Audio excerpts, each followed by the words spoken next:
Dave, give me the atmosphere of those two games, and is there anything comparable with Victor Wembanyama's debuts?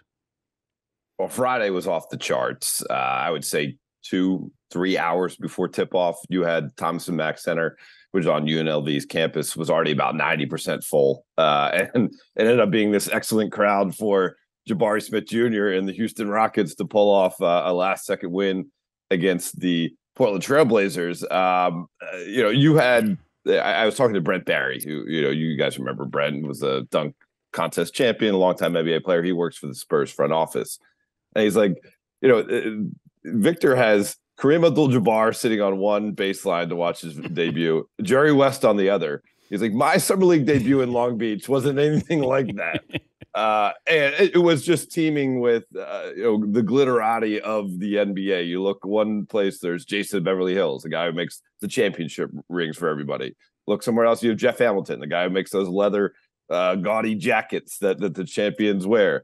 And then beyond that, of course, every team's front office, and I'm not just talking about the GM, I'm talking about the GM all the way down to the last data guy, was in the stands, just hoping to see some history. And obviously, we know that Victor didn't play all that well on Friday, but yesterday, with I guess with some of the pressure off, he was incredible.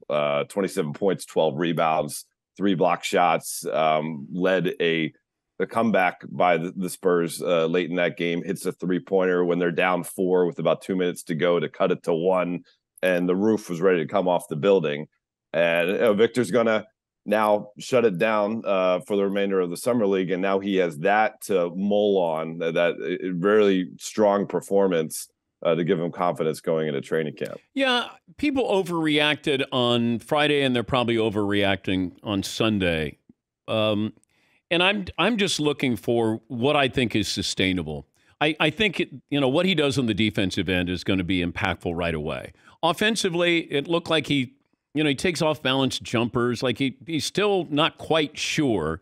But defensively, I just think if they keep a stat for shots altered, I think that would be interesting to combine. He might not get blocked shots, a couple months into the season the way he did to start, because guys are going to be like, I know I can't go in there and do that. But that's the feeling I get. And he seems like he dunks politely. He doesn't block with, this authoritative, I'm going to send it into the 7th row. Like he just feels like calm. Like there's a calming dominance to him, certainly on the defensive end.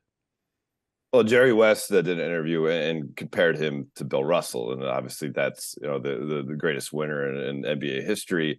But when you mentioned the fact that you don't see the ferocity on his block shots, Russell's a guy that always was credited for, why am I going to block the ball into the stands when I can block it and corral it, get it to a teammate, and all of a sudden we're off on a fast break? And certainly he has that ability. Defensively, he was exposed a little bit in the Charlotte game, the first game, in terms of getting switched out into the perimeter. Yeah. Brandon Miller kind of had his way out there, and that will be part of his development, the lateral quickness. And certainly for him to continue to be as effective as he has been with 8 blocks in these 2 summer league games, when it comes to the big boys, he's going to have to bulk up a bit. I'm not saying change his frame completely.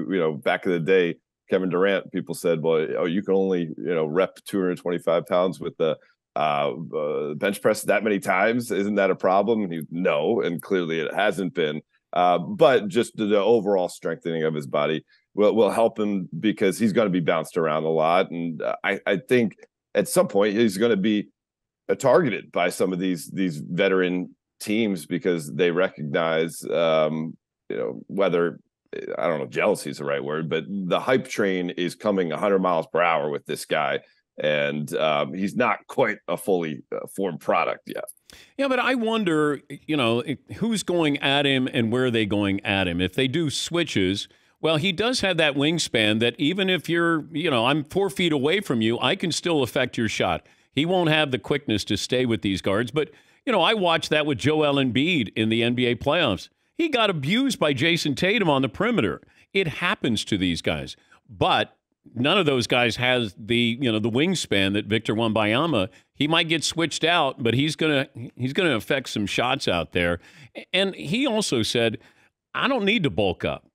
Like you know, are these guys going to be able to keep up with him? Because I did notice this: if he blocks a shot or there's a rebound, he's out on the break.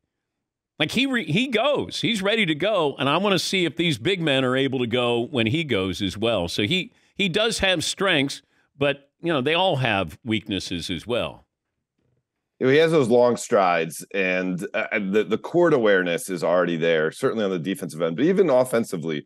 Now, I think in his debut, you saw him put the ball on the floor, maybe a little bit too much, a little bit of a loose dribble on a few possessions, but the highlight to me in that first game was him kind of running the break and showing some point guard vision with an underhanded shovel pass to a teammate for a wide open score at the bucket when all the defensive attention was on him. And you know, that is the next level of dissecting the game, not just going for the obvious play there. And then also offensively, we saw in the second game that drop step. I mean, when you're talking about his length, if he goes to that drop step and kind of the over the shoulder hook shot, you can't touch it. It's unguardable. He continues to develop that. I mean, he's going to be lethal. Dave McMenamin covering the NBA for ESPN. If the Spurs got Scoot Henderson, Greg Popovich's future would be what? A lot of wine and some long Italian dinners. I don't think he'd be signing a 5-year extension to continue to coach as he approaches 80 years old. I'll put it that way. And that's no knock on Scoot. That's no knock on Scoot. But the Victor, the entire Victor story, it feels almost predestined for him to be in an organization like the Spurs, coached by a guy like Greg Popovich.